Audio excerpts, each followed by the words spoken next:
Madam Pang lega Thailand tak segrup dengan Indonesia di Piala AFF 2024. Ya, pemain naturalisasi timnas Indonesia menggemparkan Amerika Serikat. Yang terakhir, pelatih Irak butuh pemain ajaib untuk menghadapi timnas Indonesia di kualifikasi Piala Dunia. Simak selengkapnya di sini bersama saya, hanya di Kamus Bola untuk Anda.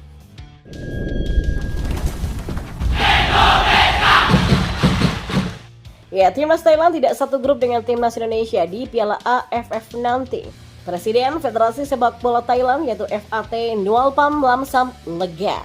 Drawing grup Piala AFF 2024 atau Asian Cup 2024 sudah digelar pada pekan ini. Hasilnya, Thailand ada di grup A bersama Malaysia, Singapura, Kamboja, dan pemenang playoff antara Timor Leste dan Brunei Darussalam. Sementara itu Indonesia ada di grup B, Vietnam, Laos, Filipina, dan Myanmar yang menjadi lawan Indonesia. Ya, Piala AFF 2024 akan start pada 23 November 2024. Laga final akan berlangsung pada 18 sampai 21 Desember 2024. Maka dengan hasil ini, Indonesia dan Thailand baru bisa berhadapan kalau lolos grup. Madam Pang menjawab harapan supporter Thailand yang ingin berhadapan dengan Indonesia di Piala AFF nanti. Ya, itu akan menakutkan, kata Madam Pang menjawab pertanyaan itu seperti dikabarkan oleh The Tau 247. Baru-baru ini pelatih Thailand Masada Ishii juga menyadari perkembangan pesat Indonesia. Oleh karena itulah wajar kalau Madam Pang khawatir.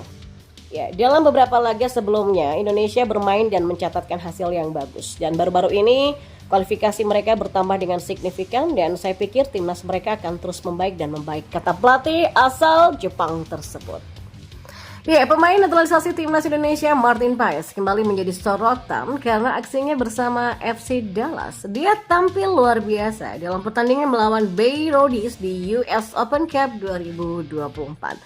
Calon kiper timnas Indonesia itu membawa timnya menang dengan skor 2-1 di All Lang Stadium Santa Petersburg, Florida pada Kamis 23 Mei.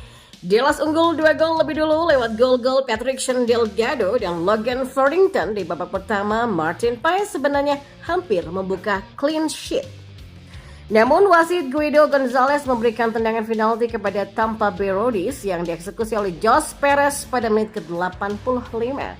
Ya, tim media FC Dallas yaitu Garrett Meltzer menyebut penampilan Paes lawan Tampa Bay Rowdies merupakan salah satu performa terbaik sang pemain di sepanjang karirnya. Martin Paes baru saja memainkan permainan terbaiknya. 8 penyelamatan, banyak penyelamatan diantaranya berkelas dunia. Tulis Meltzer di akun X. Sementara itu, konten manajer FC Dallas Garrett Meltzer lewat akun X-nya membagikan pernyataan Martin Paes yang sedikit kecewa karena ingin sekali nirbobol. Terkadang kamu punya hari-hari di mana kamu merasa tidak terkalahkan ya, dan tidak ada yang bisa melewatimu. Ya, saya sedikit marah pada keputusan penalti karena itu menghilangkan catatan tanpa kebobolan saya. Dan saya ingin memberikan penghargaan pada diri saya sendiri dengan itu, kata Martin. Dan pelatih lokal Irak Abdullah Abdul Hamid menilai Jesus Casas butuh pemain ajaib jelang 2 pertandingan terakhir di kualifikasi Piala Dunia 2026 zona Asia. Seperti diketahui, timnas Irak kokoh di puncak klasmen sementara grup F setelah menyapu bersih 4 kemenangan.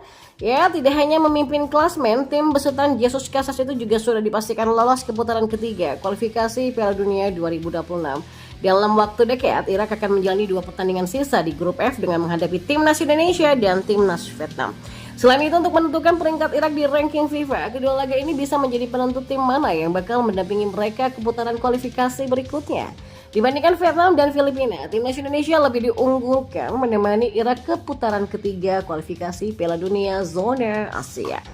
Pasalnya tim besutan Sinteyong ini hanya butuh 1 kemenangan lagi dari 2 laga tersisa, apalagi skuad Garuda akan memainkan 2 pertandingan terakhirnya di kandang sendiri. Dan menjelang bentrokan melawan timnas Indonesia, Abdul Hamid mengatakan bahwa Jesus Casas biasanya sering menimbulkan kontroversi setelah ia mengumumkan daftar pemain yang dipanggil ke skuadnya. Oleh sebab itulah wajar kalau sejumlah penggemar melontarkan kritikan atau menyampaikan pendapat baik lewat jejaring sosial atau program olahraga di saluran televisi. Meski demikian, Abdul Hamid yakin pelatih asal Spanyol itu memang punya cara sendiri untuk membentuk tim yang solid. Casas itu punya sudut pandang khusus tentang tim nasional Irak ya. Jadi pelatih Spanyol itu mengetahui potensi para pemainnya dengan baik. Dan ya, tentu saja seperti para analis dan pemangku kepentingan lainnya, dia bercita-cita untuk menyaksikan tim yang kompetitif, tim yang kuat, yang bisa mencapai Piala Dunia dan bisa lolos ke kualifikasi Piala Asia tanpa kesulitan. Tapi untuk pertandingan melawan timnas Indonesia nanti, Abdul Hamid menyarankan Jesus Casas memanggil pemain tengah berkualitas yang sudah teruji di liga domestik. Menurut saya beberapa kritik ini realistis dan secara khusus ditunjukkan untuk kepentingan publik. Ya, secara pribadi saya berbagi beberapa pendapat, terutama yang menyerukan dimasukkannya pemain terampil di lini tengah yang sudah membuktikan kemampuan hebat mereka itu lewat partisipasi bersama klub di Liga Irak saat ini seperti Hasan Abdul Karim dan Muhammad Qasim. Tidak memanggil kedua pemain ini mungkin akan membuat mereka frustasi, ujarnya. Ya, menghadapi Indonesia dan Vietnam di dua laga terakhir grup F dianggap sebagai kesempatan besar bagi para pemain yang baru pertama kali dipanggil ke timnas Irak serta mereka yang sudah menunjukkan kemampuannya. Abdul Hamid pun menilai bahwa Jesus Casas butuh pemain ajaib yang punya kemampuan individu hebat guna membongkar pertahanan tim lawan. Dua laga timnas Irak selanjutnya akan melawan Indonesia dan Vietnam ya. Saya anggap sebagai kesempatan besar bagi mereka yang baru pertama kali dipanggil ke timnas Irak dan juga bagi pemain lainnya untuk menunjukkan kemampuan level terbaik mereka dalam dua pertandingan tersebut. Ya, Casas itu kan butuh pemain ajaib yang punya keterampilan individu dan umpan yang menentukan karena para pesaing ya kemungkinan akan menggunakan strategi pertahanan kuat di area belakang untuk menghindari kekalahan telak melawan Irak. Ya, sebagai informasi dalam laga perdana grup F, Irak mampu mengalahkan timnas Indonesia dengan skor telak 5-1 di kandang sendiri. Setelah itu mereka mengalahkan Vietnam dengan tandang dan Filipina secara kandang dengan skor identik 1-0. Sedangkan di pertandingan terakhirnya menghadapi tuan rumah Filipina, Irak mengakhiri laga dengan skor 5 gol tanpa balas. Lain Martin Paes, lain Elkan Baggett. Ya, pengagum Elkan Baggett tampak lebih banyak setelah bek timnas Indonesia itu mengabaikan panggilan untuk memperkuat tim Garuda. Sebagaimana diberitakan Superbowl.id, sebelumnya Elkan tidak masuk dalam daftar 22 pemain yang dipanggil oleh pelatih timnas Indonesia, Shin Tae-yong.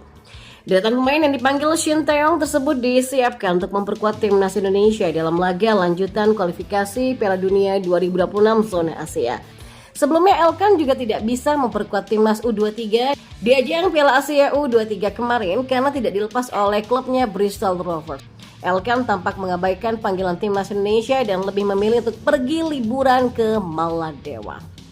Memang Elkan tidak dilepas sama klubnya, kata Ketua Umum PSSI Erick Thohir. Meski begitu, sepekan setelah Elkan Baggett mengabaikan panggilan timnas Indonesia dan mengunggah foto liburannya, pengagum bek berusia 21 tahun ini justru semakin bertambah. Hal itu terlihat dari jumlah pengikut di akun Instagramnya yang bertambah sekitar 20.000 hanya dalam waktu 1 minggu saja.